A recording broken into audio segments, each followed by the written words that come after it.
Oh boy, scientists predict a volcanic eruption that is likely to be one of the most destructive in the history of our species. There's a 1 in 6 chance of it happening in this century, and it could seriously change the climate even more and put millions of lives in danger. Back in January 2022, the Hunga Tonga Hunga Ha'apai volcano erupted in the South Pacific Ocean, creating a huge explosion. It sent tsunamis all the way to Japan, North America, and South America. Tonga itself was hit hard, with damage costing nearly 20% of the country's entire economy. Now, researchers at the Niels Bohr Institute in Copenhagen have studied ice samples from Greenland and Antarctica, and their findings are worrying, predicting potential global volcanic disaster. They say there's a real chance of a much bigger eruption, a whopping 10 to 100 times larger than Tonga's. In the past, eruptions this size used to change the climate and even cause civilizations to collapse. Despite future volcanic eruption risks, experts say the world isn't prepared at all.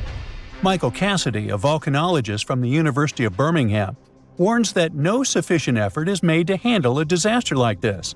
He says that NASA and other space agencies spend billions on asteroid defense. At the same time, a volcanic supereruption is way more likely than an asteroid impact. And right now, there's no global plan for dealing with a massive eruption, even though it's likely to be far more destructive. The last magnitude 7 eruption happened in 1815 at Mount Tambora in Indonesia. Then, thousands of people lost their lives in just a few days. The disaster also disrupted weather and caused food shortages worldwide, affecting millions. That eruption was the biggest in recorded history. It blasted a massive cloud of particles into the sky. Those particles blocked sunlight, cooled the planet, and caused worldwide chaos. The year after the eruption became known as the Year Without a Summer. Temperatures plummeted, crops failed, famine spread, and a cholera pandemic broke out, leading to tens of thousands of lost lives. A shocking fact, the eruption may have even inspired Mary Shelley to write Frankenstein while stuck indoors during the unusually cold summer of 1816 in Switzerland. Now, since then, many volcanoes have erupted, but none have matched Tambora's scale. Now, over 200 years later, scientists warn that there's a new supervolcano threat. Another massive eruption could be on the way, and the world might not be ready for it. So, while scientists seriously discuss the likelihood of the next volcanic eruption, experts are calling for urgent action to prepare before it's too late. So the thing is, a massive volcanic eruption today could be even more devastating than the Year Without a Summer. Unlike back then, we're already dealing with all kinds of weather changes and a more fragile global system, which could make the effects even worse. Dr. Michael Rampino, a geological scientist, warns that the world is more unstable now, and it means that a modern-day mega-eruption could have even more severe consequences. But this time, greenhouse gases from fossil fuels may make the aftermath of such an eruption even colder instead of warmer. So we're talking about volcanic activity endangering humanity. Dr. Thomas Aubrey, a volcanologist, found that in a hotter, more turbulent atmosphere, the sulfur dioxide gas released by a volcanic eruption would spread faster and farther than in the past. This gas forms sulfate aerosols, which reflect sunlight and cause global cooling. Because these tiny particles would be more evenly distributed, they'd have a stronger cooling effect than in 1815. Another atmospheric scientist at Cambridge explains that the size of these airborne particles matters.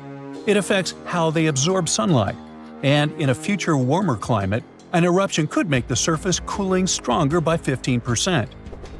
At the same time, there are still many unknowns.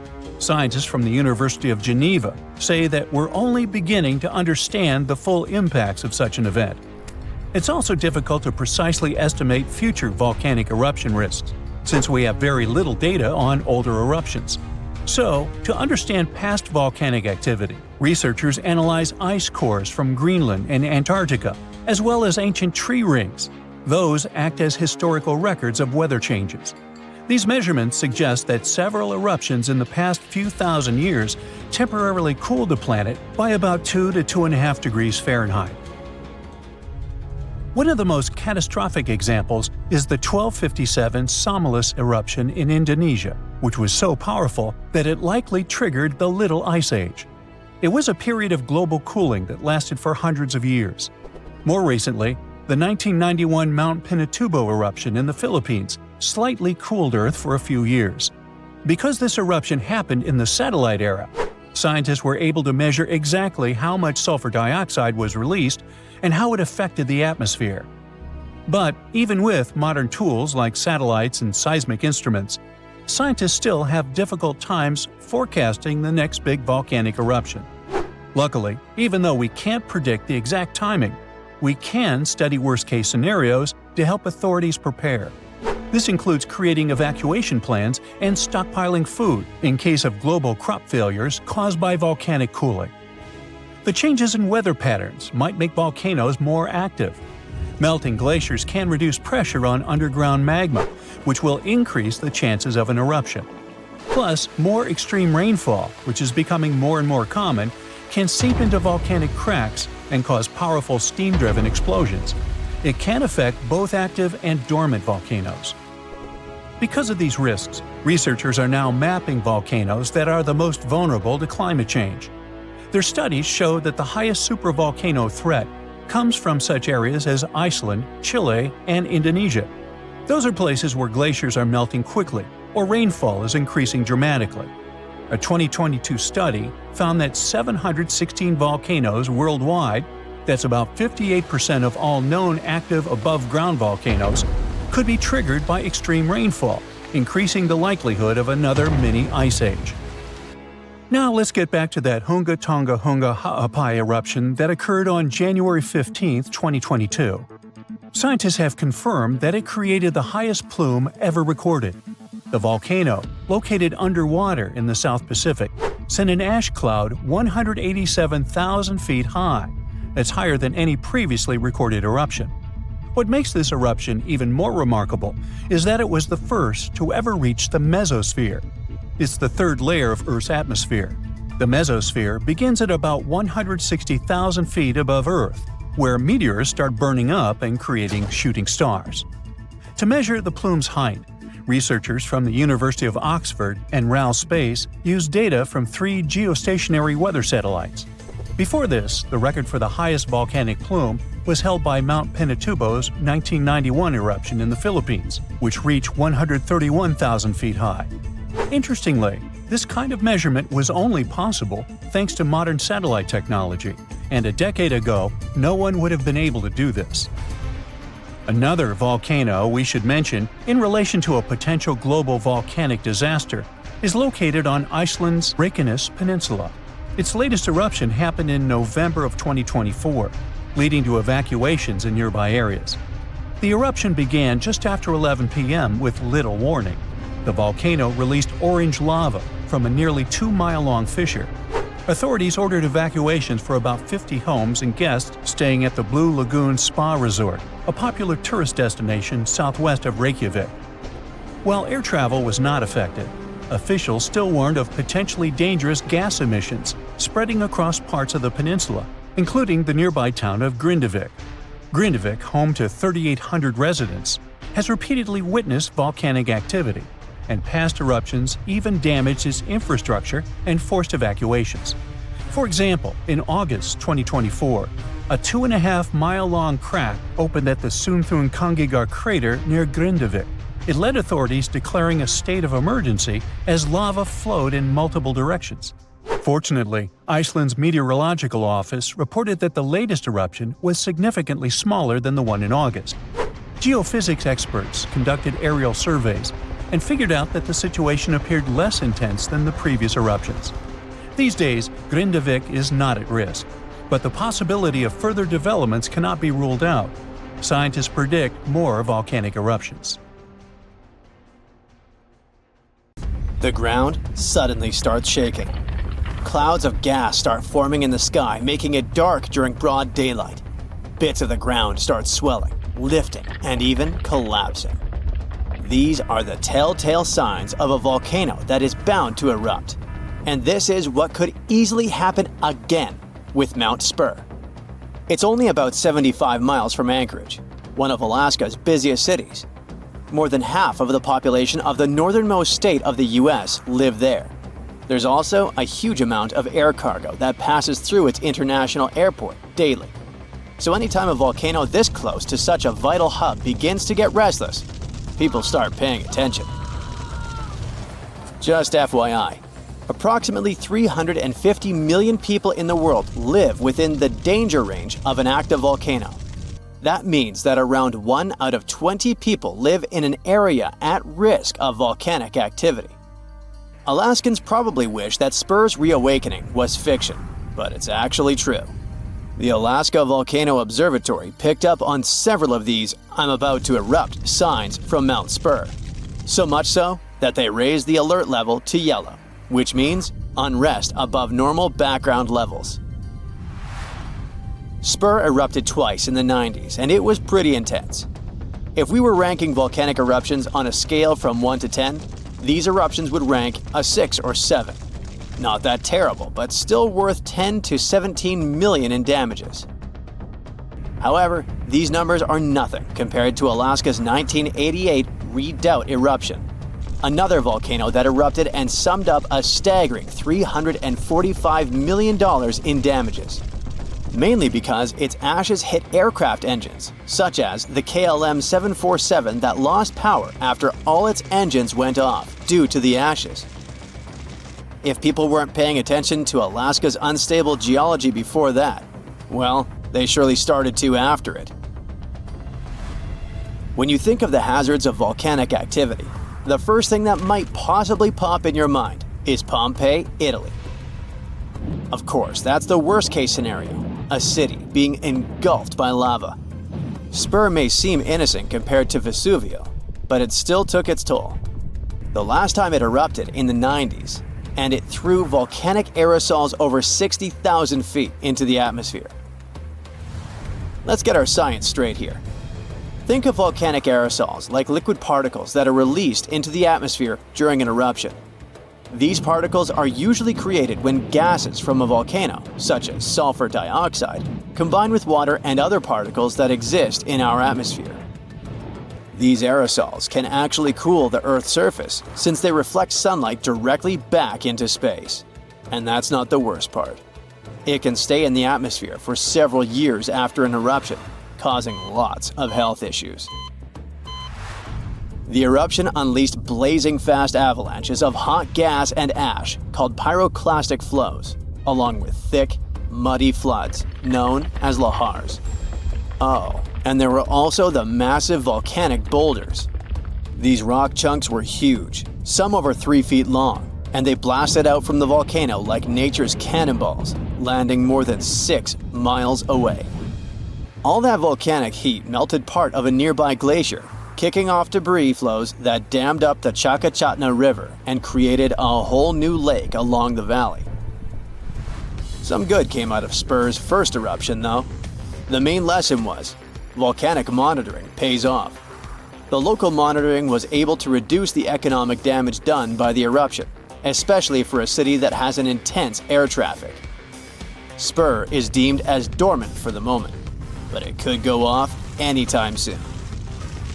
You see, volcanoes are classified as active, dormant, or extinct, depending on how much action they're putting on.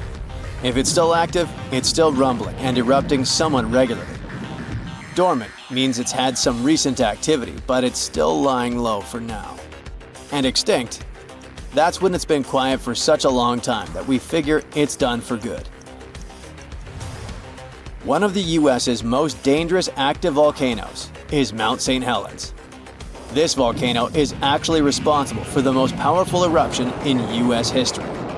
Its last blast was so intense, it threw off about 1,300 feet off its summit. Basically, the top of the mountain vanished, and if you thought Mount Spur's ash cloud was impressive, St. Helens wins the competition since it launched its ashes 80,000 feet into the sky. Eastern Washington plunged into total darkness. But it wasn't just that. In a matter of 3 minutes, the eruption hurled 3.7 billion cubic yards of blazing rock and dust, enough to fill 1 million Olympic-sized pools across 230 square miles of lush forest. Actually, the earthquakes that anticipated the eruption started weeks before May 18, 1980. A ground shake of magnitude 5.0 went off, triggering a landslide on one side of the volcano. By the end of the official eruption date, 57 people had lost their lives.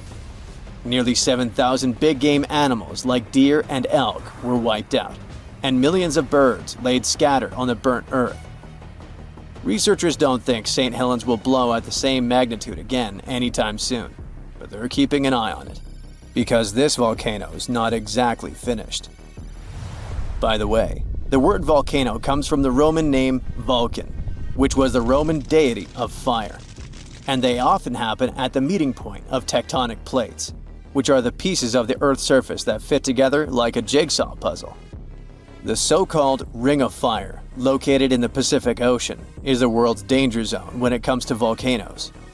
It contains between 750 and 915 active volcanoes.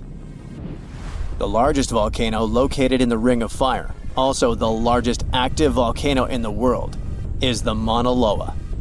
It's over 13,000 feet high, and it's located in Hawaii.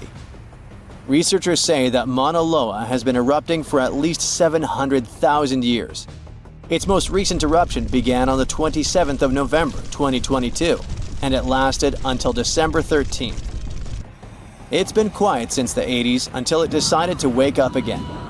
Thanks to constant monitoring by the Hawaiian Volcano Observatory, it didn't cause any casualties when it last erupted. Scientists have been investing big time on volcanic monitoring, not only to reduce economic hazards, but also to save lives. The most recent attempt has been to drill into volcanoes. Recently, a group of scientists went all the way to Iceland in one of the world's volcanic hotspots. There are around 33 active volcanoes in Iceland alone, but the one that is the most interesting to them the most is the Katla volcano. The Katla has erupted around 30 times in the last 1,000 years, and its most recent eruption was in the mid-1980s. The project named Katla Magma Testbed, or KMT for short, is hoping to advance the understanding of how magma behaves underground. The main advantage of this drilling research is predicting the risk of eruptions, but it can also help to push geothermal energy forward. I mean, can you imagine having electricity that is run by the limitless source of volcano power? The KMT team will begin drilling holes deep into volcanic ground in 2027. They're aiming at reaching over a mile into the ground. After all, it's different to monitor lava activity when it's on the surface than when it is still below ground. This will allow researchers to listen to the pulse of the Earth, according to them. They're saying this research is as revolutionary as the first time man went to the moon. Oh, and speaking of that, I was shocked to discover that volcanoes exist all throughout the solar system. Yep, other planets and moons have volcanoes too. The largest volcano in our solar system is Olympus Mons on Mars. It's a shield volcano, much like the ones that make up the Hawaiian Islands. It's about 370 miles wide. If we transported it all the way back to Earth, it would almost occupy all of Poland. Yikes.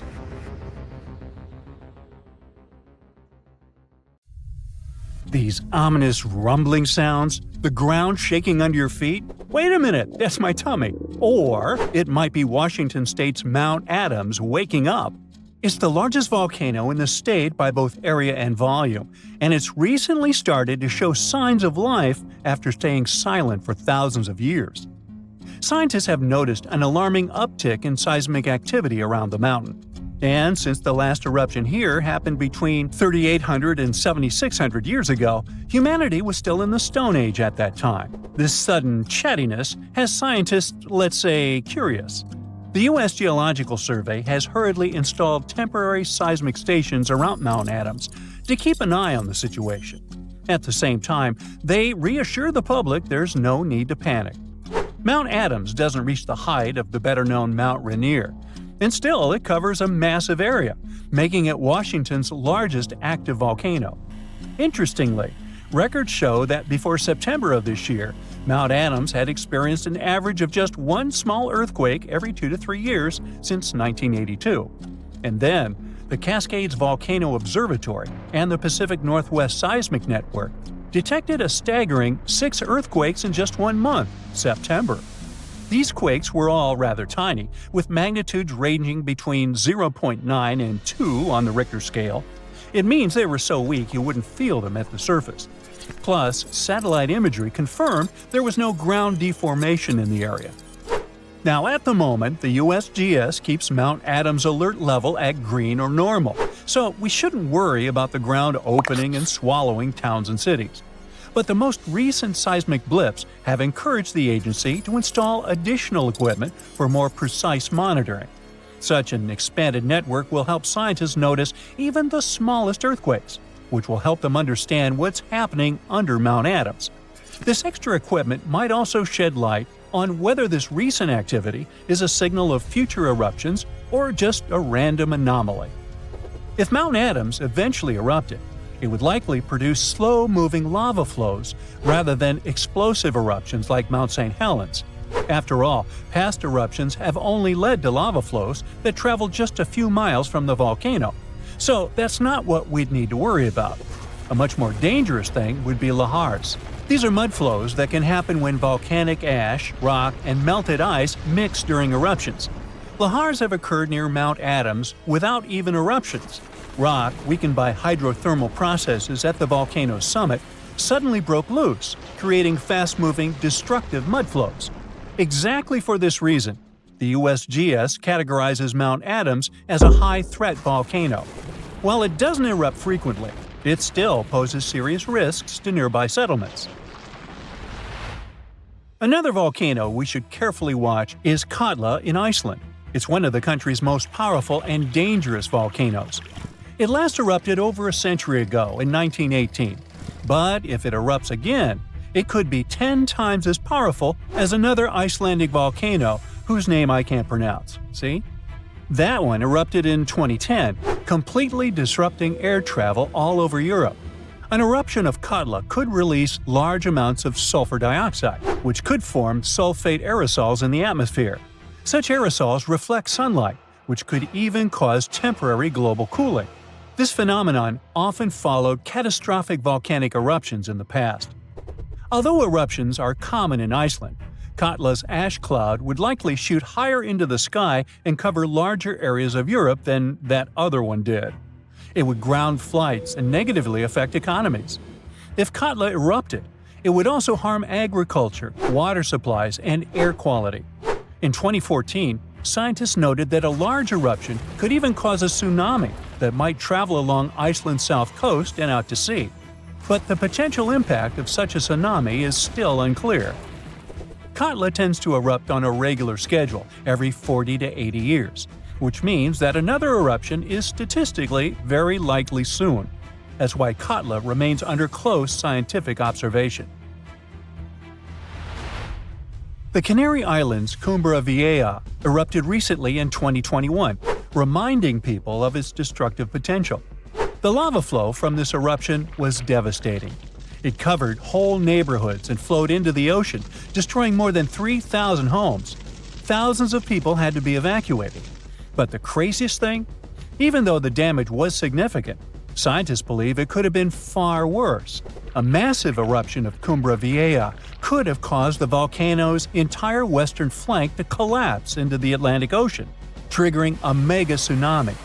This hypothetical tsunami could have potentially created waves hundreds or even thousands of feet high. They could have flooded coastlines around the Atlantic basin, including parts of the US and Europe. Luckily, recent studies claim that a collapse of that scale is unlikely. But even though the chance of a mega tsunami is low, scientists still think it's wise to prepare for possible eruptions because there's a chance of extensive damage. The lava flows that occur at this volcano tend to be extensive and dangerous to both human life and the infrastructure on the island. If you decide to travel to Ecuador, you should be wary of Cotopaxi, one of the most active volcanoes in this country. It's been rumbling with minor eruptions since 2022. While these eruptions have been relatively small, Cotopaxi has a great potential for a major eruption, and it has scientists on high alert.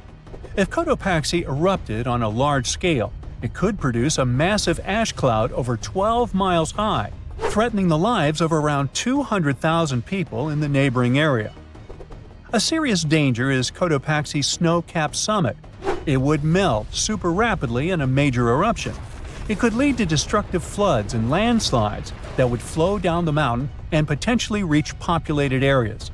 This combination of volcanic activity and glacial floods makes Cotopaxi a high-risk volcano. A powerful eruption could occur soon, or it could be years or even decades away. But monitoring efforts are in place to catch any warning signs. The next volcano we should watch out for is already infamous, Mount Vesuvius. Its catastrophic eruption in 79 CE destroyed the Roman cities of Pompeii and Herculaneum. Its last eruption occurred in 1944, but Vesuvius remains highly active and poses a great risk to nearby Naples, one of Italy's largest cities. A large eruption would threaten over 3 million people. Many of them live in the vicinity or even directly on the slopes of the volcano. If Vesuvius erupted, it would be an explosive event, with ash, rocks, and volcanic gas ejected at extremely high speeds. And even though such a destructive event isn't expected for a few hundred years, Vesuvius remains one of the world's most closely watched volcanoes. After all, it has a real potential to cause catastrophic damage in a densely populated area. Then we have Popocatepetl, often called El Popo. It's one of North America's tallest active volcanoes, which lies about 40 miles from Mexico City. Exactly this proximity to a metropolitan area with a population of 22 million people makes Popocatepetl especially hazardous. A large eruption could send a massive ash cloud over Mexico City, causing widespread disruptions. Ash could clog the city's drainage systems, contaminate water supplies, and even cause power outages by short-circuiting electrical systems. Plus, lahars could rush down the volcano, reaching nearby towns. Popocatepetl has been showing near-constant seismic activity since the early 2000s, and smaller eruptions are pretty common here. In early 2024, there were 13 recorded minor eruptions, which alarmed nearby towns. At the same time, volcanologists consider such eruptions normal for Popocatepetl. While talking about super dangerous volcanoes, we can't skip Yellowstone National Park. It houses one of the world's largest supervolcanoes. Its last massive eruption occurred about 640,000 years ago. But if this monster were to erupt today, the impact would be much more devastating for the entire planet. States closest to Yellowstone, including Montana, Idaho, and Wyoming, would be most affected, likely experiencing disastrous pyroclastic flows. These flows, which are made of a dangerous mix of lava, ash, and gases, can obliterate everything in their path. Large parts of the country would also be blanketed in volcanic ash, over 3 feet in some areas.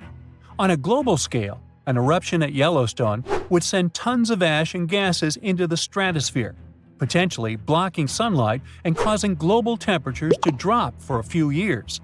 This would disrupt agriculture, collapse transportation systems, and create food shortages on a massive scale.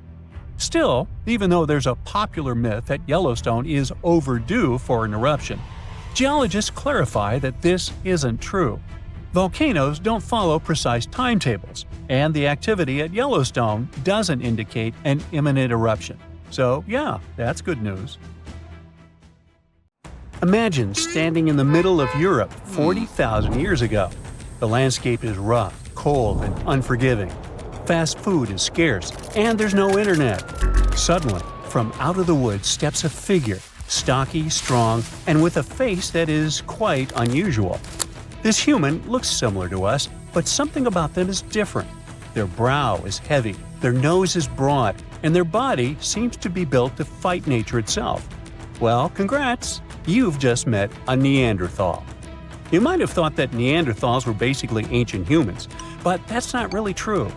We come from the same genus called Homo, But we, all modern humans, belong to one same species called Homo sapiens. However, there used to be lots of human species before, and Homo neanderthalensis was just one of them. And they actually were kind of cooler than us. So what in the world has happened to them? Neanderthals lived for a long time, for about 360,000 years, across Europe and parts of Asia.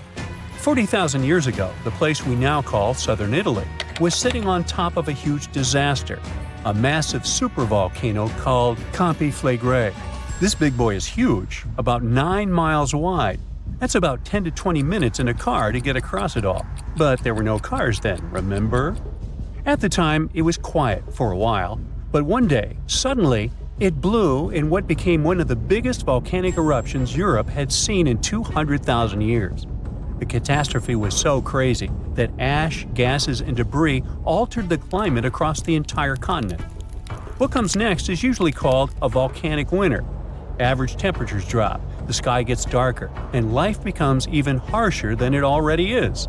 The eruption, known as the Campanian Ingembrite, caused Europe to cool by as much as 7 degrees Fahrenheit. Doesn't sound like much? Well, the drop of even 1 degree would cause winters to become harsher, causing horrible snowfall, rains, and floods. Crops would struggle to grow, leading to food shortages. The weather would go wild, too, with storms and droughts. Hey, kind of like now. Except multiply this by 7. Events like these caused some huge chaos in modern times. You can imagine what it did to the Neanderthals. But in reality, a simple volcanic eruption shouldn't destroy an entire species, right? Well, yes. The truth is, the Neanderthals were already hanging by a thread back then, and all because of us. They've been in a tough spot for a while. They lived in places that are now parts of Europe, Western Asia, and the Middle East. Modern humans, us Homo sapiens, entered Europe and were giving them some serious competition for food and shelter. Homo sapiens were sneaky dudes, better at finding food, easily adapting to different environments, and using more advanced tools. We were pushing Neanderthals out, trying to get the same resources.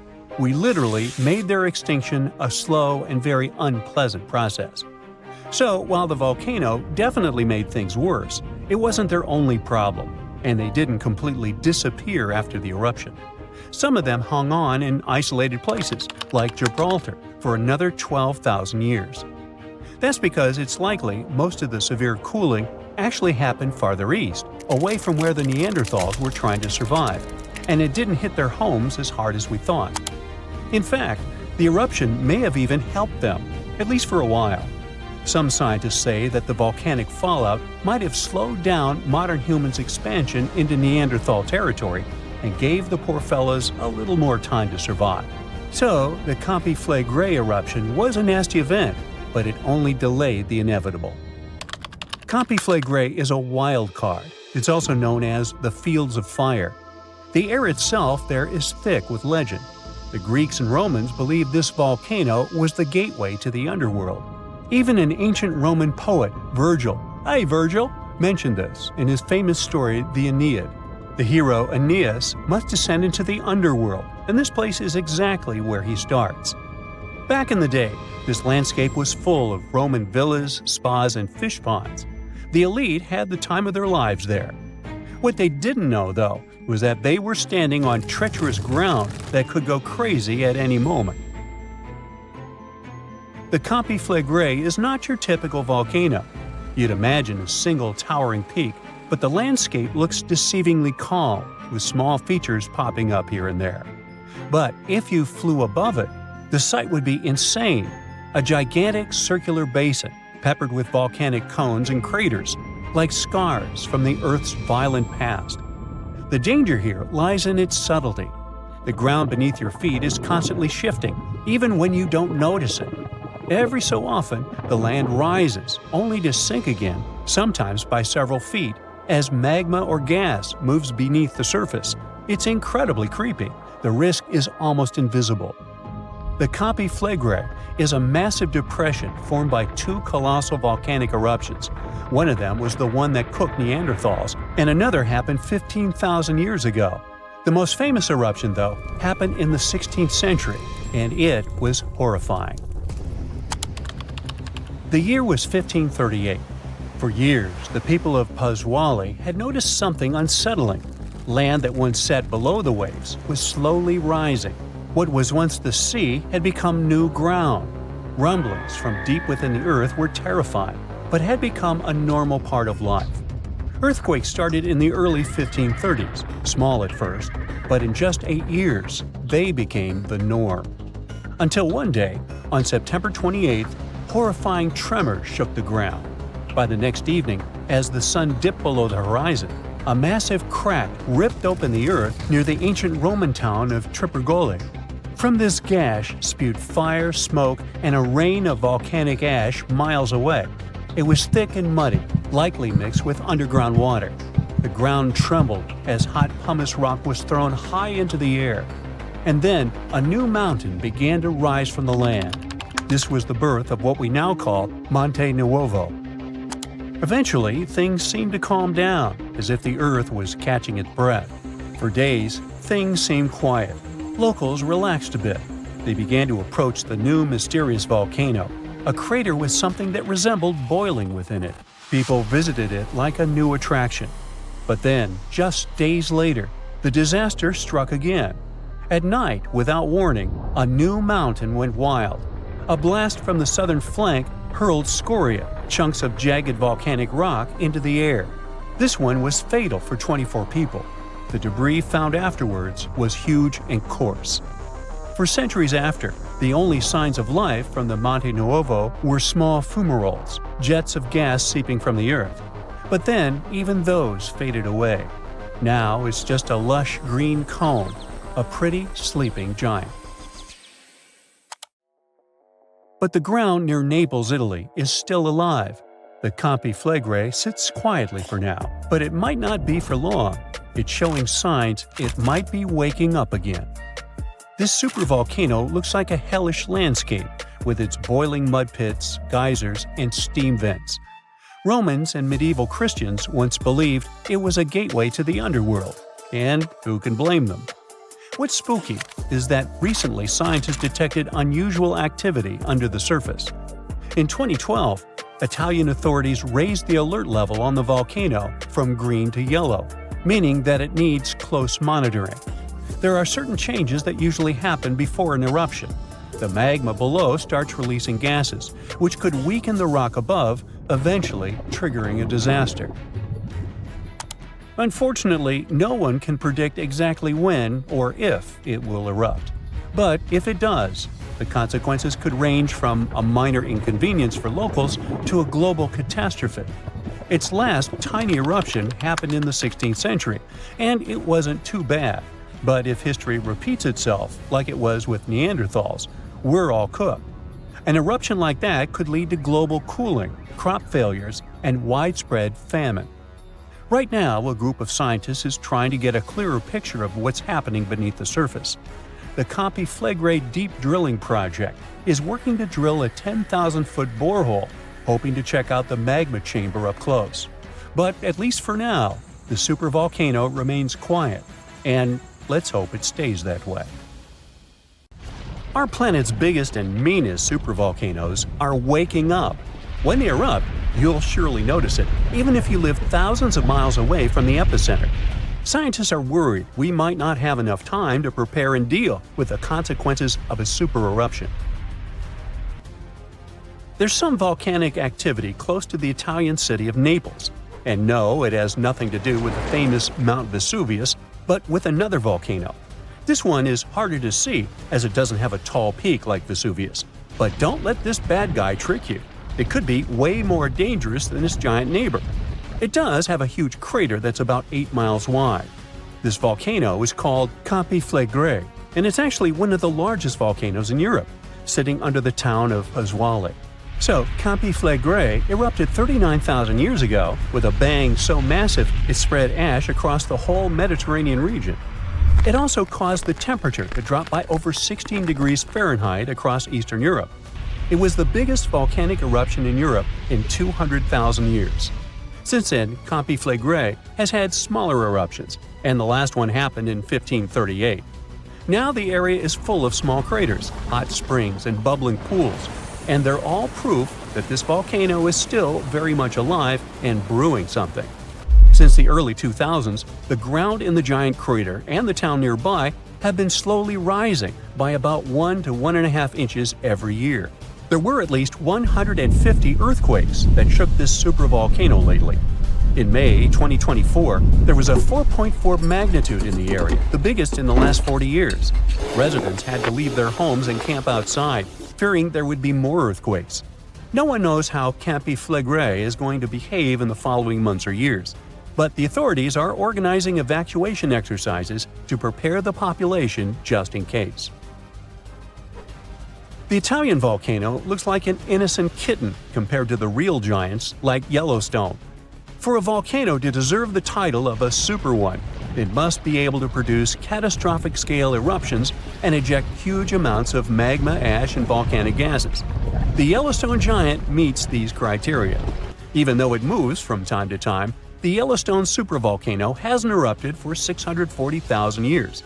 But when it does wake up, it might erupt with incredible power, about the same amount as 10 huge nuclear power stations can produce. Under the ground, beneath Yellowstone, there's a superhot area full of molten rock called magma. As more magma moves into a big space called a magma chamber, the ground above starts to swell or rise. When the magma cools down, the ground falls. Between 2004 and 2009, the ground at Yellowstone rose by almost 10 inches, but then it started to slowly go back down in 2010. Scientists aren't sure if it's going to erupt anytime soon. There's also another big volcano called Long Valley in California that has been active since 1980, and it can be a really big threat. Scientists studying this supervolcano found out that before its biggest eruption, 760,000 years ago, the buildup may have taken less than a year. Now, that's bad news, because a supervolcano eruption can have a huge effect on the world, like the eruption of the Toba volcano in Sumatra around 74,000 years ago. It became the biggest volcanic eruption the Earth had seen in 28 million years. It covered parts of Indonesia, India, and the Indian Ocean with a thick layer of volcanic debris, almost like a 6-inch blanket. The amount of rock it spewed out was like stacking nearly 3 million Empire State Buildings. The giant crater it left behind can still be seen from space. All the ash and gases shot up into the air and blocked some of the sunlight. It caused a volcanic winter that lasted about 6 to 10 years. Some scientists think this eruption might have even affected early humans. Around the time Toba erupted, the human population took a sharp dip, and there were far fewer people. Some say this is why all modern humans come from a small group of survivors. According to the Toba catastrophe theory, most early humans in Europe and Asia didn't survive the cold and harsh climate after the eruption, but a lucky group lived through all that in Africa. Not all scientists agree with this idea, and some archaeological and climate records show a different story. Another volcano that changed the world in a big way was Mount Tambora in 1815. The next year went down in history as the year without a summer. It was cold and rainy, and there was snow and frost even in the middle of summer, especially in Europe and North America. This happened because the volcano sent out a lot of sulfur dioxide into the sky, which spread all over the world and made the planet colder. When Tambora erupted, it caused huge tsunamis that smashed homes and took the lives of around 10,000 people. Afterward, about 80,000 more people passed away because of the consequences the eruption had caused in the world. The cold weather ruined crops, so food became really expensive. And because horses were the main way people traveled, the cost of oats that they ate went way up too. Some people even think this led to the invention of the bicycle in 1817 as a new way to get around. The eruption made the Earth colder for about 3 years. Now, even though the Tambora eruption was so powerful, Krakatoa, another volcano in Indonesia, stole the show when it erupted in 1883. It was just easier to spread information about it through telegrams and photos.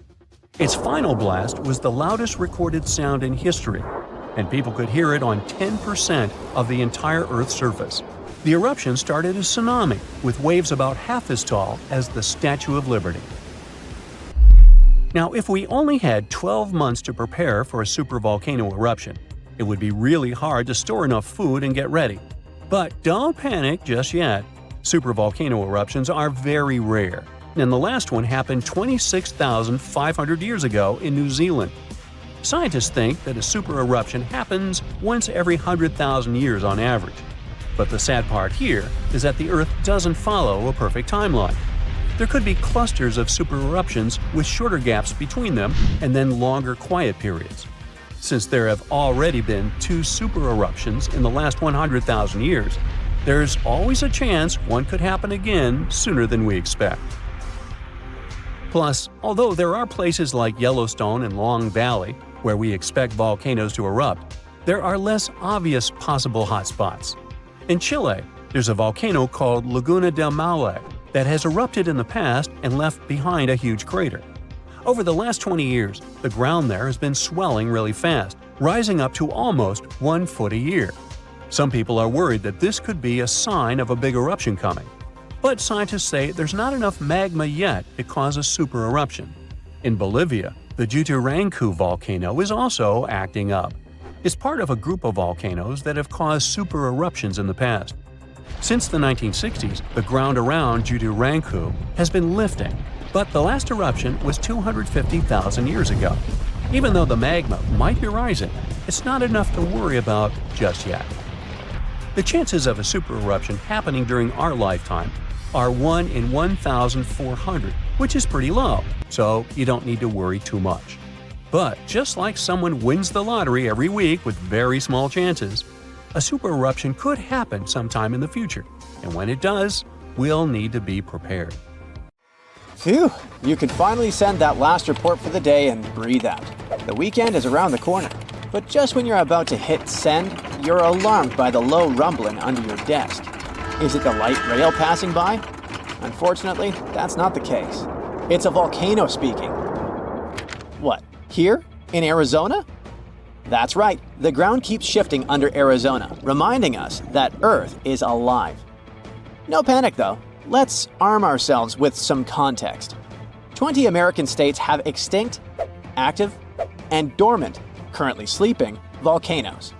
Among such states, you can find California, New Mexico, Nevada, Utah, and Colorado. On the bright side, Arizona's volcanoes are dormant at the moment, but it doesn't mean they won't go off in the near or not so near future. Now, how about traveling to Arizona to check the traces of its active volcanic past? They dot the desert landscapes of this state like spots dot a Dalmatian. There are entire volcanic fields southwest of Phoenix, east of Douglas, near Flagstaff, north of Kingman, and near the Mexico border. The most worrying thing about these fields is that even though they're not active at the moment, eruptions in this region might happen every 1,000 years or so. Well, the time seems to be up. The last powerful and destructive volcanic eruption occurred around 1,000 years ago at the Sunset Crater. Oh, this place is worth paying more attention to. And we will, but a bit later. First, we have to talk about hotspots. No, not that place where you can surf the web. In our volcanic context, a hotspot is a place where insane amounts of heat melt the overlying crust, Earth's thin outer layer, and form volcanoes. This heat rises from the mantle, which is located between our planet's dense, superheated core and the crust. Want to see an example of this type of volcanism? Welcome to the Hawaiian Islands. The Big Island has its active volcanoes because, at the moment, it's situated on top of the Hawaiian hotspot. The older Hawaiian Islands were once there too, but later they drifted off towards the northwest. It happened because that's where the oceanic crust on top of which they sat, namely the Pacific Plate, moved. Now, look at the world's ocean basins. Yes, they're literally dotted with islands that sit on top of hotspots, like Hawaii, Iceland, Samoa, the Galapagos, Those are probably the most famous examples. But don't think that continents can't host hotspots. They can, but those are far less common. One of the most famous continental hotspots is, I bet you know it. Yep, the one beneath the Yellowstone caldera. By the way, the caldera is a vast volcanic crater, especially one formed as a result of a massive eruption that led to the collapse of the mouth of a volcano. The Yellowstone hotspot is basically the creator of Old Faithful and the rest of the hot springs and mud pots for which the national park is famous. Speaking of Old Faithful, let's make a small detour and pay more attention to this wonder of nature. It's one of the most well-known geysers in the world. People have been coming from all over the globe to see it for more than a century. The cool thing about this geyser is that the likes of it can only form under very specific conditions. That's why they're pretty rare. Magma under the surface superheats pockets of underground water. The pressure there keeps growing until it eventually pushes the water upward with immense strength. A certain volcanic rock with a high silica content lines the tunnel through which this water escapes. Basically, it creates a unique pipe that can withstand unbelievable pressure and heat created by the water erupting above the ground. Old Faithful was the very first named geyser in Yellowstone. If you come to visit it expecting the thing to erupt every hour on the hour, you're gonna be disappointed. On average, Old Faithful erupts every 91 minutes or so, which isn't that bad either. Plus, you can download a special app which will provide you with the approximate time of the next eruption. But be very careful while visiting and stay away from the site. The water erupting from the powerful geyser reaches 204 degrees Fahrenheit. The steam is even more scorching, up to 350 degrees Fahrenheit. It's hot enough to bake a cake. But let's get back to our volcanic hotspots. Scientists still don't clearly understand why there aren't many hotspot volcanoes on continental crust. One reason might be that the continental crust is much thicker than the oceanic crust, which is about 4 times as thick on average. Another reason could be that most of Earth's crust, about 2/3 of it, is oceanic. This means that there's less continental crust for hotspots to form under.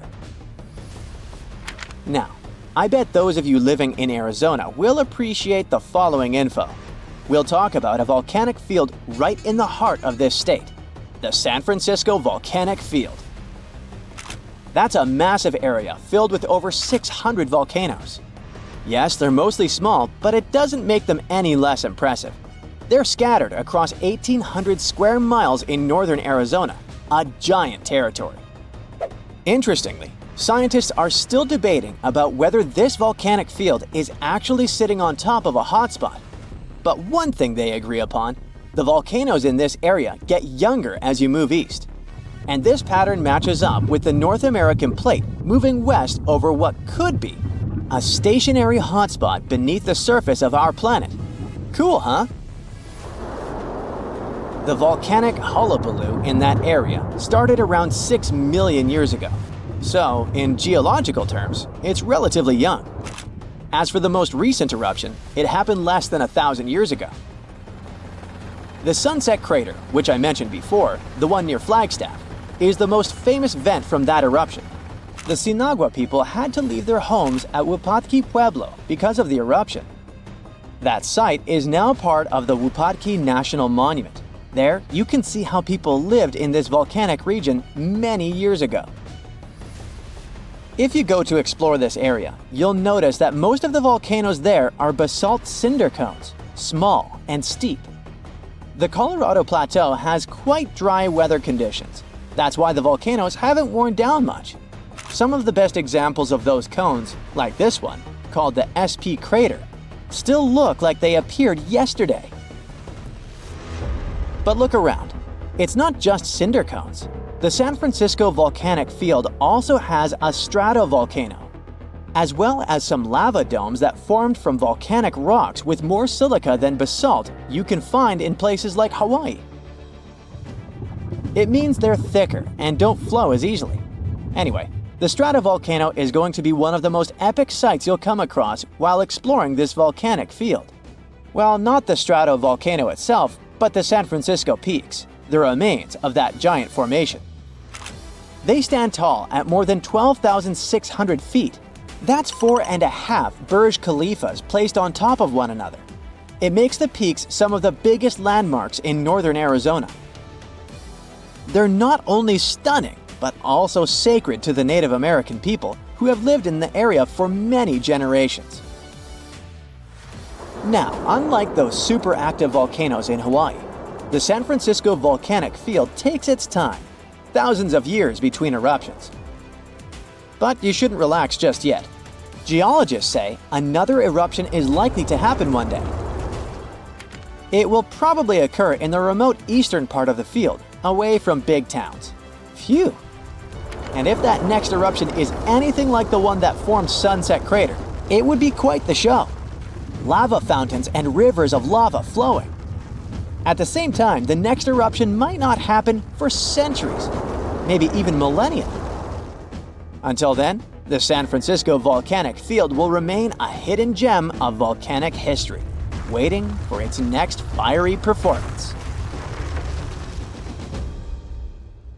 The last time this volcano erupted was about 500 years ago, but recently, small tremors have grown really frequent, to such an extent that scientists have been recording more than 1,000 a month.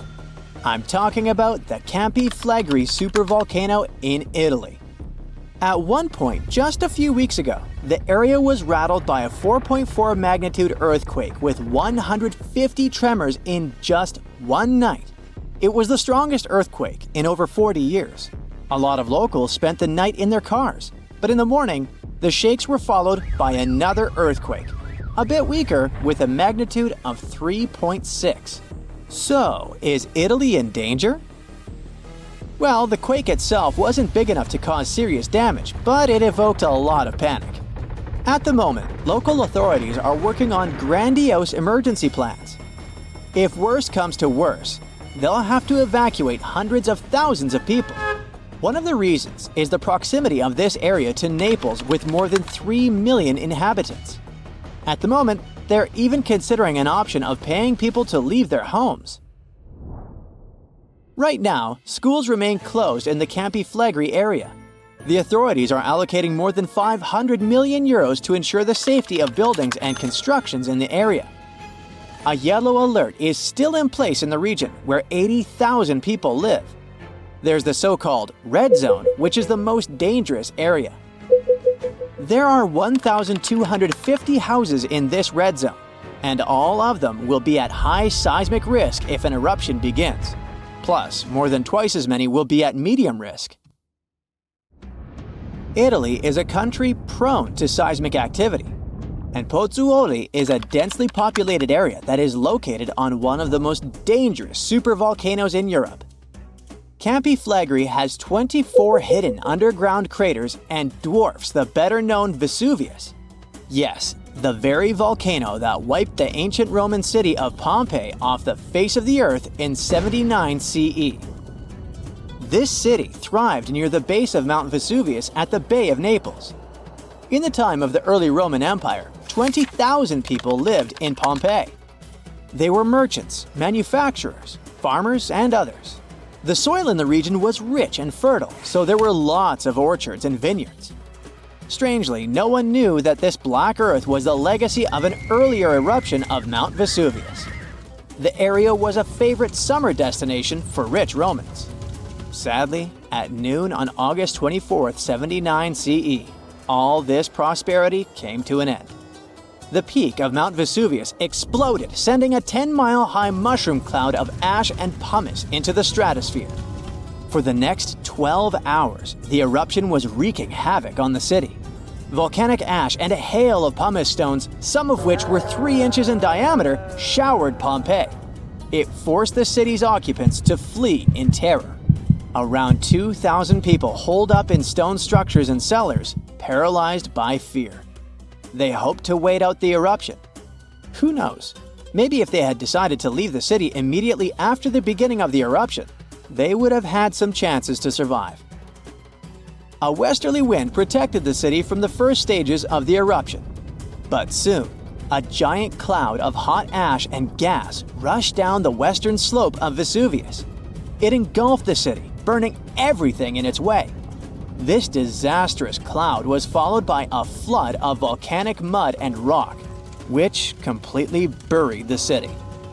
As if the volcano was making sure no one would survive, a cloud of toxic gas poured onto the city, finishing the lives of a few survivors on August 25th. A flow of rock and ash followed. It collapsed roofs and walls and turned the city into a giant cemetery. When a supervolcano erupts, the consequences are usually catastrophic. Supervolcanoes have at least once had an eruption with a volcanic explosivity index of 8, which is the largest recorded number on the index. Supervolcanoes are often extremely large, with no cone at all. That's because they're typically the remains of gigantic magma chambers that once flared up, leaving behind a caldera. They're usually located over hotspots and appear when huge volumes of magma are trying to escape from deep underground. Eventually, they burst through Earth's surface. Sometimes, all this magma gets stuck, unable to break through the planet's crust. And then, massive pools of pressurized magma gather at a depth of several miles. The pressure keeps growing because more and more magma is trying to get to the surface. At one point, a super eruption goes off. The most recent super eruption happened in New Zealand. Well, when I say recent, I meant around 26,500 years ago. That's when a supervolcano beneath the surface of Lake Taupo spewed into the air more than 300 cubic miles of ash and pumice. Imagine 500,000 Great Pyramids of Giza flying up into the air at the same time. That's how incredibly powerful that eruption was. But the most exciting and confusing thing about the eruption was that the Taupo volcano didn't simply go off like many others. At first, everything was going as usual. Tons and tons of pressurized magma had built up under the surface, and the pressure was getting higher and higher. But after the rock cracked and the first portion of lava rushed out of the crater, something went wrong, and the supervolcano took a break. Only several months later, the disastrous eruption shook the ground.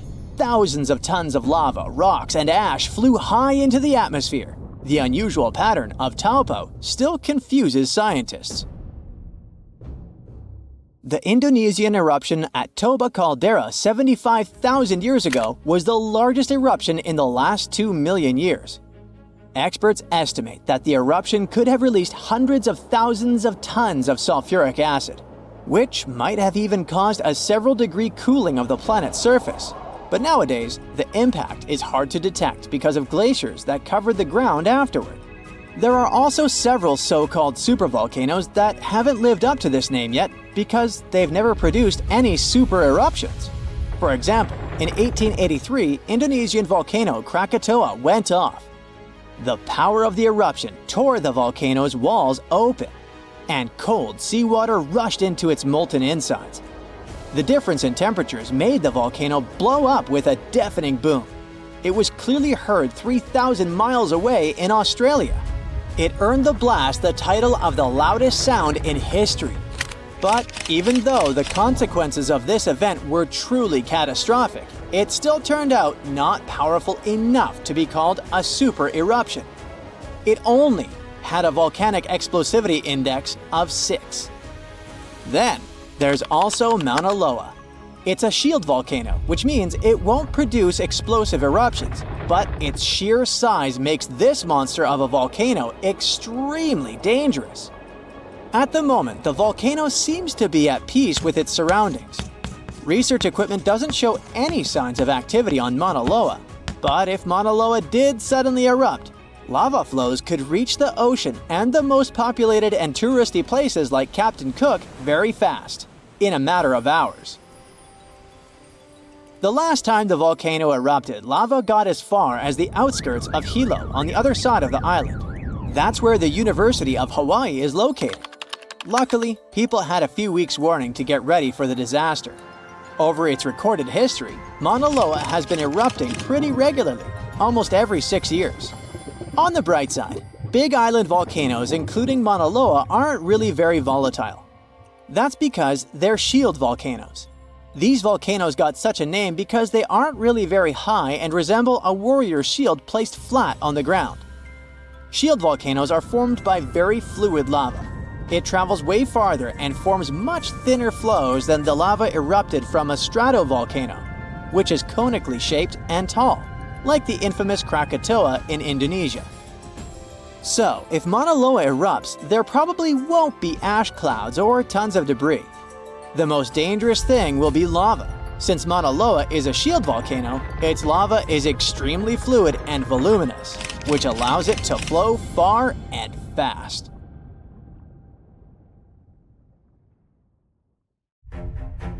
The latest super eruption of Yellowstone occurred 640,000 years ago, and it was long before Homo sapiens saw the light of day.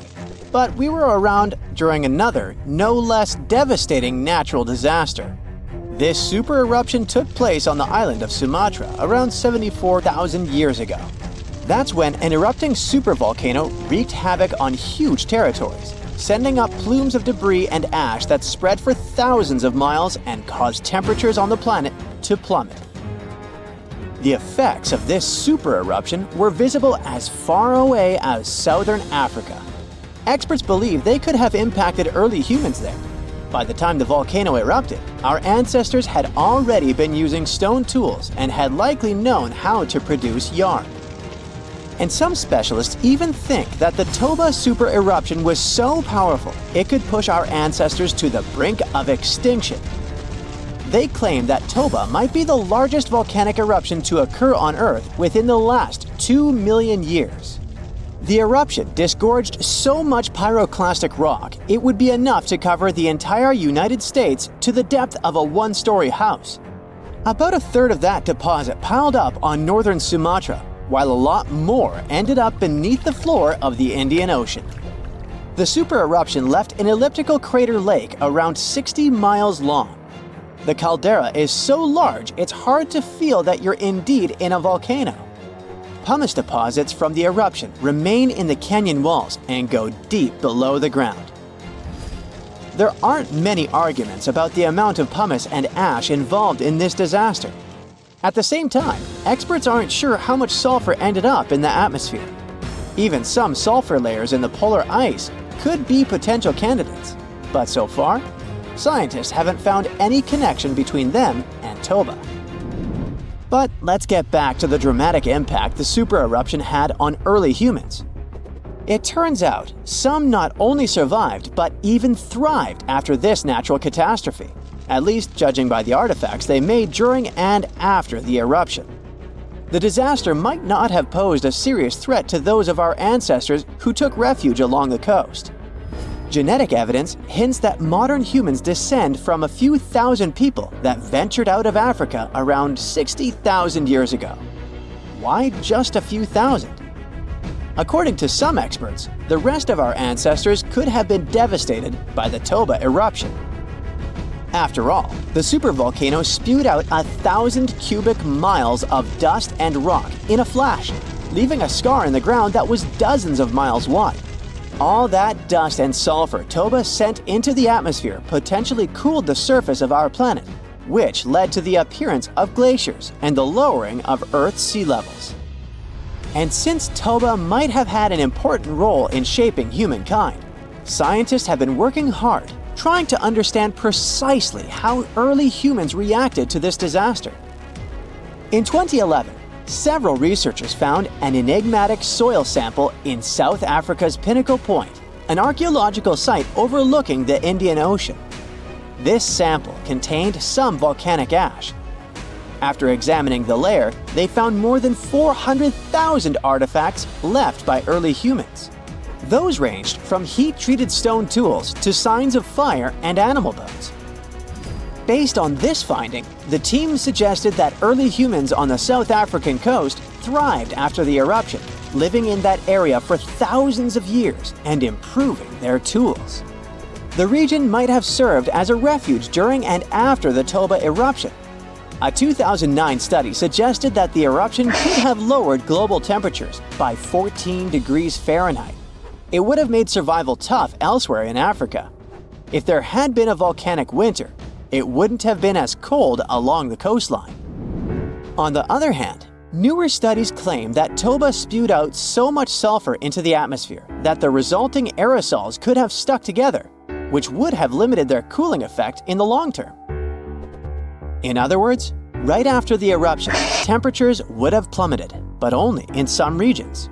And after 3 years or so, the effects of the eruptions would have calmed down altogether, becoming not dangerous to humans. Well, apparently, more research is needed. Meanwhile, let's figure out if we should watch out for any volcanoes these days.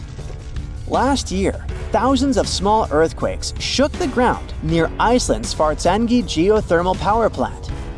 Magma rose to the surface there, and now it has opened wide fractures slicing through the small town of Grindavik. The ground there is still swelling, and an eruption might happen with little notice. But of course, that's not all. Over the planet, 45 other volcanoes keep rumbling. For example, Italy's Vesuvius, that infamous thing that finished the city of Pompeii in 79 CE.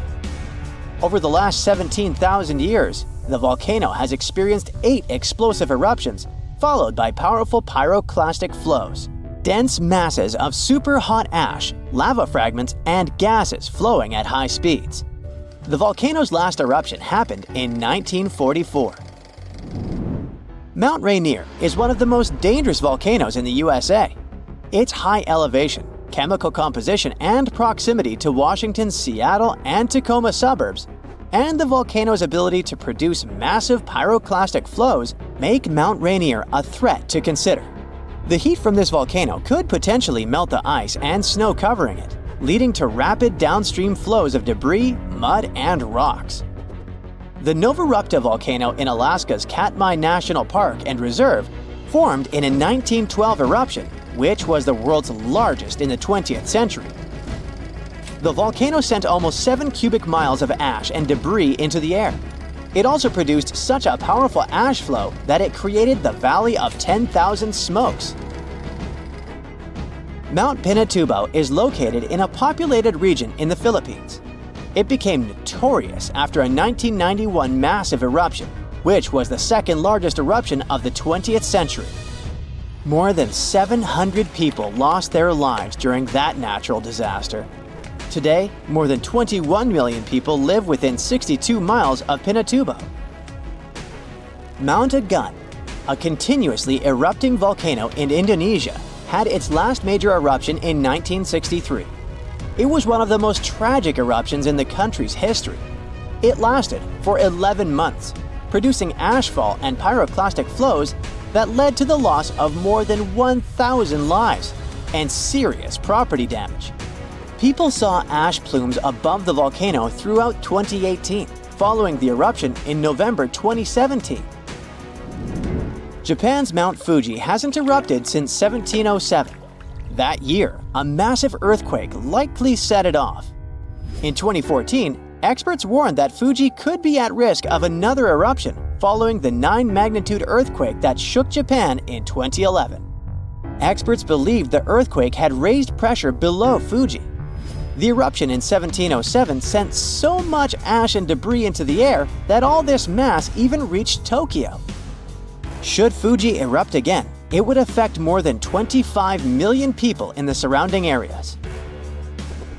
The eruption of Washington's Mount St. Helens in 1980 was one of the most destructive volcanic events in U.S. history. 57 people, as well as thousands of animals, lost their lives during that natural disaster. The eruption also destroyed around 200 square miles of forest. Experts think that Mount St. Helens' history of massive eruptions means that future catastrophes are bound to happen. The next explosive eruption might send large amounts of ash all over the Pacific Northwest. No wonder the volcano is under close monitoring. One of Indonesia's most active volcanoes, Mount Merapi, has been erupting for centuries.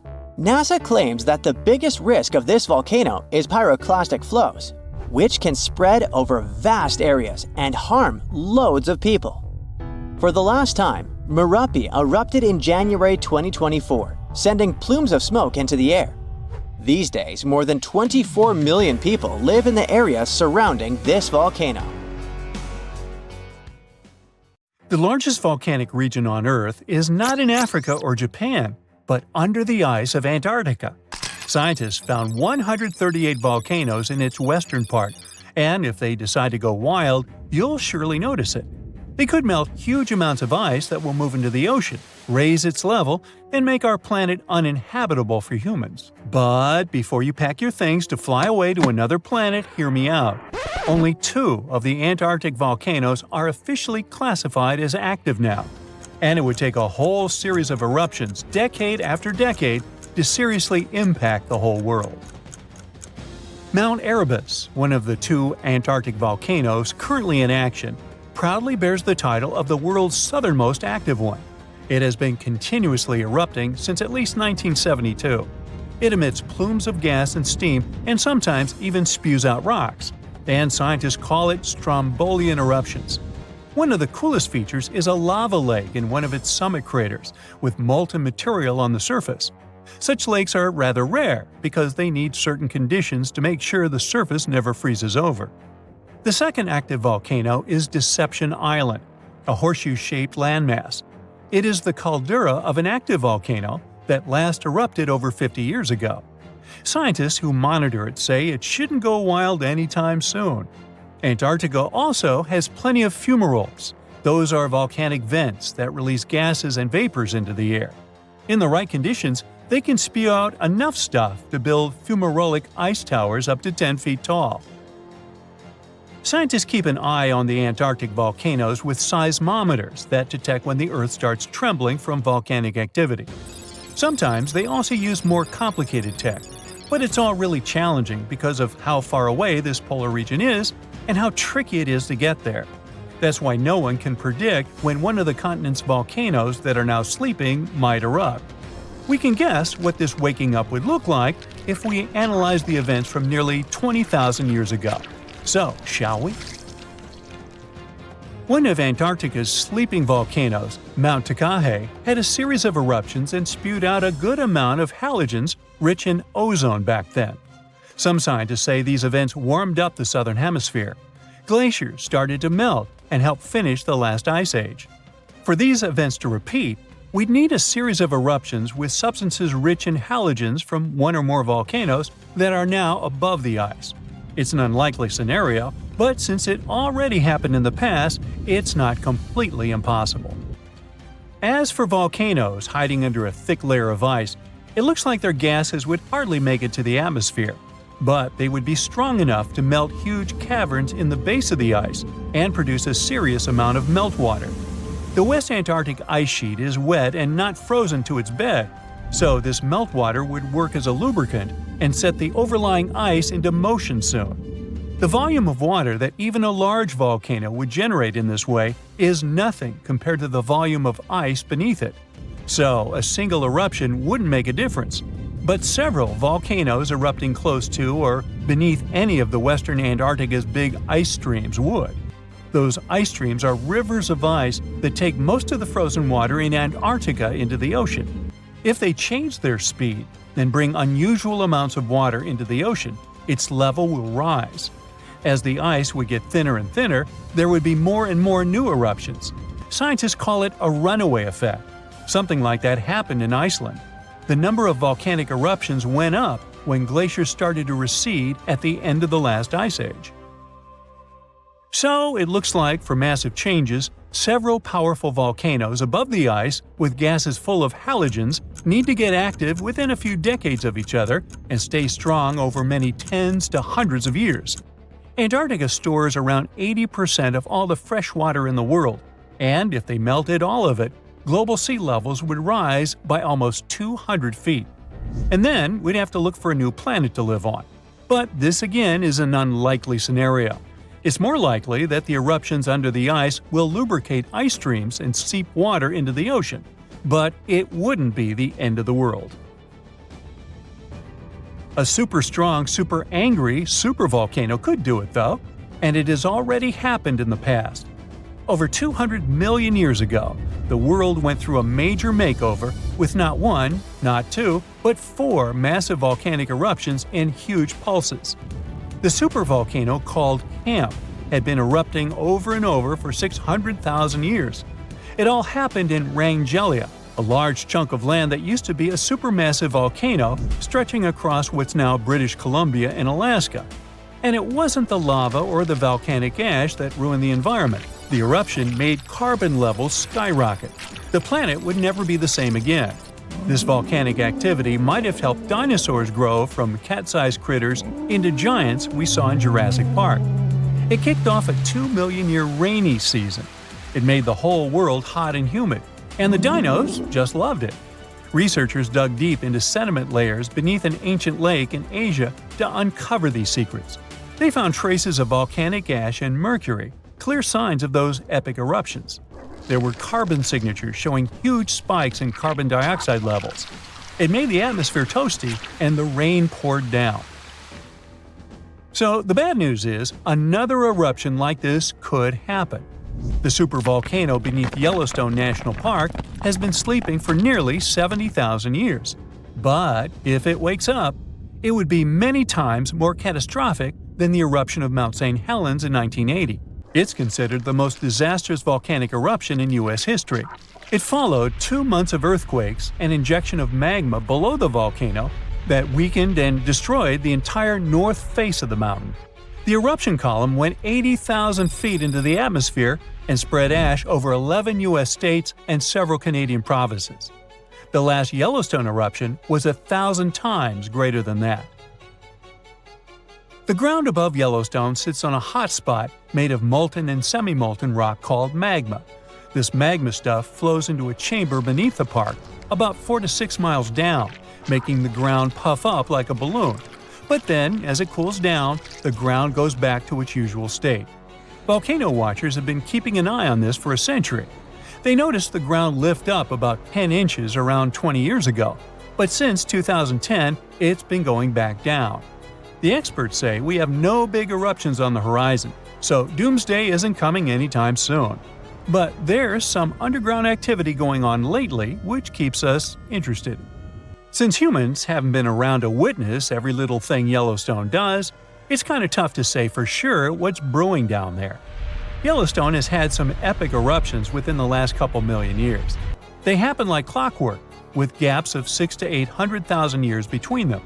The last big one was around 640,000 years ago, and it basically reshaped the entire landscape, spreading ash and debris as far as Louisiana. You can still see the aftermath of the last big eruption in the Yellowstone caldera today. Experts say a massive eruption like the last one is an unlikely scenario. We're more likely to see eruptions of steam and hot water or lava flows. When and with what force it will wake up remains a mystery to scientists. When we think of active volcanoes, one region comes to mind: the Ring of Fire in the Pacific Ocean. 3/4 of Earth's volcanoes sit within this belt. Compare the area to Australia, which doesn't have any volcanic activity. The old continent of Europe is also calm, or at least we like to think so. Can you guess what the most active volcano in Europe is? If you thought of Mount Etna on the island of Sicily in Italy, you were right. The volcano has erupted about 200 times and has been far from sleeping in recent decades. The last time this happened was in August 2023. The highest mountain in the Mediterranean is 500 million years old. But in Iceland, there is a much younger volcano. It sprang into action on the 10th of July 2023. In the afternoon, 3 fissures appeared in the ground on a peninsula in the southwest of the island. This was at a base of a small mountain peak. Its name means Little Ram in the local language. The volcano spewed molten lava high into the air. There were also gas plumes in the area. But the scientific community wasn't surprised by the event. They already knew about the volcanic area that stretches between the cities of Reykjavik and Keflavik. Its name is hard to pronounce. Hey, I want to buy a vowel. It had already erupted during the previous 2 summers. This activity came after 8 centuries of dormancy. In the days leading up to the latest eruption, seismologists, the scientists who study earthquakes, recorded over 12,000 tremors. When the ground opened up in July, the fissures were over 1.5 miles long. The following morning, 2 of them closed. All the lava was now coming out of the last fissure. It grew into an elongated cone, the simplest shape of volcano we are all familiar with. The lava soon filled a large crater. It grew almost 100 feet tall during the first week, and it is still growing. On the night when the eruption started, lava spread out in all directions. Its cinders set ablaze the dry moss in the vicinity. Local authorities closed off the surrounding area. There were toxic gases from the volcanoes and smoke from the burning moss. Firefighters flocked to the area. After a week, they proclaimed the area safe. Visitors soon came to witness the birth of Europe's youngest volcano. This form of tourism is quite developed in Iceland. People come from all over the world to watch active volcanoes. The land of fire and ice is home to more than 130 volcanoes. Some 30 of them are active. Now, I know what you're thinking right now. Is volcano tourism safe? In Iceland, it is. The country's authorities research and constantly monitor all of the hotspots. The island is dotted with several dozen seismic stations. These help researchers accurately predict future eruptions, and emergency services are accustomed to these sorts of events. They can quickly cordon off danger zones. This is what happened in 2010. A volcano in the south of the island, the name of which everyone struggled to pronounce, erupted. It spewed out a plume of steam and ash that was 7 miles high. This wasn't a fun time to be an air traveler. Winds carried the enormous plume southeast toward northern Europe. Many countries closed their airspace for several days for safety reasons. The volcano erupted in March, but the Earth was shaking from January the same year, so seismologists knew that an eruption was approaching. When it comes to the continent's youngest volcano, the tourist infrastructure is already there. Visitors can leave their cars at a designated parking lot. Then they go on a 5-hour-long trek. This leads to a viewing deck. Tourists are so close to the epicenter that they can feel the heat haze from the crater. The sight is the most impressive at nighttime. Safety is never a concern. Scientists regularly chart out hazard maps that outline the borders of lava fields. This way, visitors who stick by the rules are never in harm's way. More than a week after the eruption started, a section of the crater collapsed. Lava flowed downhill west of the volcano. This majestic smoldering hot river is slow-moving lava. Scientists categorize it as an AA type. The term is Hawaiian. It describes basaltic lava that has a rough and brittle surface. The flow is composed of broken lava blocks that are called clinkers. They fall off as the substance flows. This reveals red-hot areas. The cooler sections of lava are gray and black in color. When it moves forward, it produces a distinctive sound like shattering glass. Nearly a month after the eruption of the new volcano, we got aerial footage of an interesting phenomenon. A tornado formed directly over the lava flow. This occurs due to the high temperatures in the area. When the conditions are right, a column of heated air can easily turn into a mini tornado. Scientists observed a similar event happen during the 2018 eruption of Mount Kilauea in Hawaii. The lava fields of Europe's second-largest island tell the story of the creation of Iceland. It sits above the place where the North American and Eurasian plates meet each other. Tectonic plates are huge, rocky chunks of Earth's most outer layer.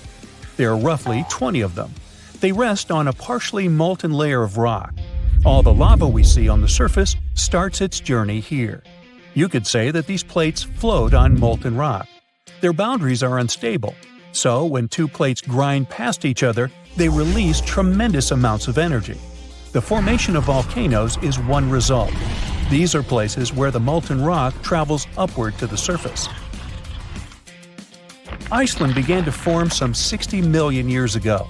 The tectonic plates under the ocean drifted apart. Enough lava piled up on the surface to create solid ground. This ancient rock is under the waves today. As new lava reaches the surface and cools down, it pushes the old rock away from the center of the island. That's why the oldest parts of Iceland aren't 60 but only 16 million years old. The country's active lava fields are young in geological terms.